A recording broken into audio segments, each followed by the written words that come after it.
जिला के ग्राम पंचायत जलंगरा टब्बा में रविवार सुबह एक कमरे में सोए पिता पुत्र की मौत हो गई है। पिता की उम्र 50 वर्ष तो बेटे की उम्र 18 वर्ष के करीब बताई जा रही है। लोगों ने बताया कि जब साथ वाले कमरे में सो रहे छोटे बेटे ने उन्हें देखा तो वे दोनों अचेत अवस्था में पड़े हुए थे। जब लोगों ने मौके पर आकर जांच की तो दोनों को मृत पाया। पुलिस ने मौके पर पहुंचकर शवों को कब्जे में लेकर पोस्टमार्टम के लिए अस्पताल भेज दिया है। जांच में कमरे में एक अंगीठी भी मिली है। कयास लगाए जा रहे हैं कि कमरे में जलाई गई अंगीठी से बनी गैस के चलते दोनों की दम घुटने से मौत हो गई है। जिला ऊना के चिंतपुड़ी में रविवार को पंजाब की एक निजी बस तलवाड़ा बाईपास के पास खाई में जा गिरी। हादसे में कोई जानी नुकसान नहीं हुआ है। चालक प्रदीप सिंह ने बताया कि वंश ट्रांसपोर्ट कंपनी की 3 बसें रविवार को चिंतपुड़ी मंदिर अमृतसर से श्रद्धालुओं को लेकर आई थी, जिसमें से एक बस ने तलवाड़ा बाईपास पर सवारियों को उतारा और बस में बैठे श्रद्धालु मंदिर दर्शन के लिए चले गए, जिसके बाद चालक बस को लगाने के लिए तलवाड़ा बाईपास ले गया और बस को बैक कराते वक्त ये हादसा हुआ। बाल विवाह प्रतिषेध विधेयक 2024 का विभागीय पेच फंस गया है। लड़कियों की विवाह की उम्र 21 साल करने का विधेयक 3 महीने से दफ्तरों में ही चक्कर काट रहा है। मानसून सत्र में इस विधेयक को पारित किया गया था। ये मामला संविधान की समवर्ती सूची से संबंधित होने के चलते केंद्र और राज्य सरकार दोनों से ही संबंधित है, इसलिए इस पर गहन चिंतन किया जा रहा है। बताया जा रहा है कि राज्यपाल को भेजने से पहले इसमें एक बार फिर कानूनी राय ली जानी है।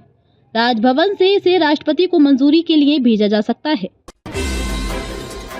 जिला के उपमंडल करसौग में पुलिस ने नशे का अवैध कारोबार करने वालों पर शिकंजा कसना शुरू कर दिया है। जानकारी के अनुसार करसौग बस स्टैंड के समीप तकरीबन 628 ग्राम चरस के साथ 2 युवकों को गिरफ्तार किया गया है। दोनों युवक ऑल्टो कार को सड़क किनारे खड़ी कर चरस बेचने का धंधा कर रहे थे। प्रधानमंत्री नरेंद्र मोदी ने मन की बात के अपने 170वें एपिसोड में संविधान को अपनी सरकार का मार्गदर्शक बताया। पीएम मोदी ने कहा कि आने वाली जनवरी में भारतीय संविधान के 75 वर्ष पूरे हो रहे हैं। इस बड़े मौके का सम्मान करने के लिए सरकार ने एक राष्ट्रव्यापी अभियान बनाया है, जिसमें नागरिकों को संविधान की प्रस्तावना पढ़ते हुए अपनी वीडियो साझा करने के लिए आमंत्रित किया गया है। आगे पीएम ने कहा, डिजिटल नेविगेशन की मदद से आप महाकुंभ 2025 में विभिन्न घाटों, मंदिरों और साधुओं के अखाड़े तक पहुंच पाएंगे। नए साल का आगाज होने को है और उससे पहले मौसम का बर्फीला रुख हर तरफ देखने को मिल रहा है। पहाड़ों पर जबरदस्त बर्फबारी हो रही है। दूर दूर से पर्यटक इस बर्फ का लुत्फ उठाने पहाड़ों पर पहुंच रहे हैं। कश्मीर से लेकर उत्तराखंड और हिमाचल तक बर्फ की सफेद चादर बिछी है।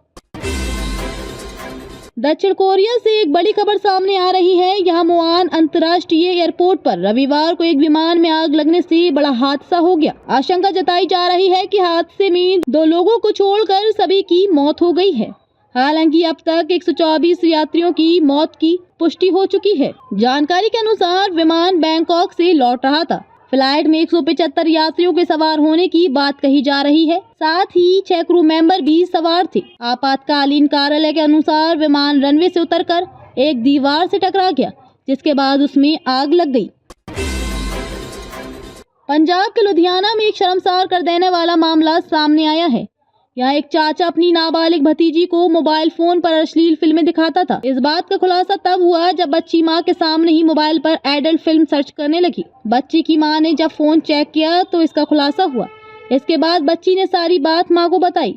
पुलिस ने उस दरिंदे चाचा को अरेस्ट कर लिया है। पंजाब सरकार ने विधानसभा सत्र का शीतकालीन सत्र जनवरी में बुलाने की तैयारी कर ली है। अगले महीने पहले सप्ताह में ही शीतकालीन सत्र हो सकता है, जिसमें कृषि मंडीकरण के बारे में नई राष्ट्रीय नीति के प्रस्ताव का पक्ष विपक्ष एक सुर में विरोध कर सकता है। केंद्र ने पंजाब सरकार को ये ड्राफ्ट भेजा है ताकि हितधारकों के सुझाव लिए जा सके। हालांकि पक्ष विपक्ष, किसान, आड़ती व शेलर मालिक इस ड्राफ्ट का विरोध कर रहे हैं। इसे लेकर कई बैठकें भी हो चुकी हैं। जिला हमीरपुर के नादौन में एक बुजुर्ग की केला पकाने वाले मसाले की गैस चढ़ने से मौत हो गई। परिजनों ने बताया कि स्टोर में ऊपर रखा मसाला अचानक नीचे गिर गया, जिससे मसाले की गैस वहां पर फैल गई। इसके बाद वह दिलबाग सिंह निवासी कठलानी बाहर आकर लेट गया और उसे नींद आ गई।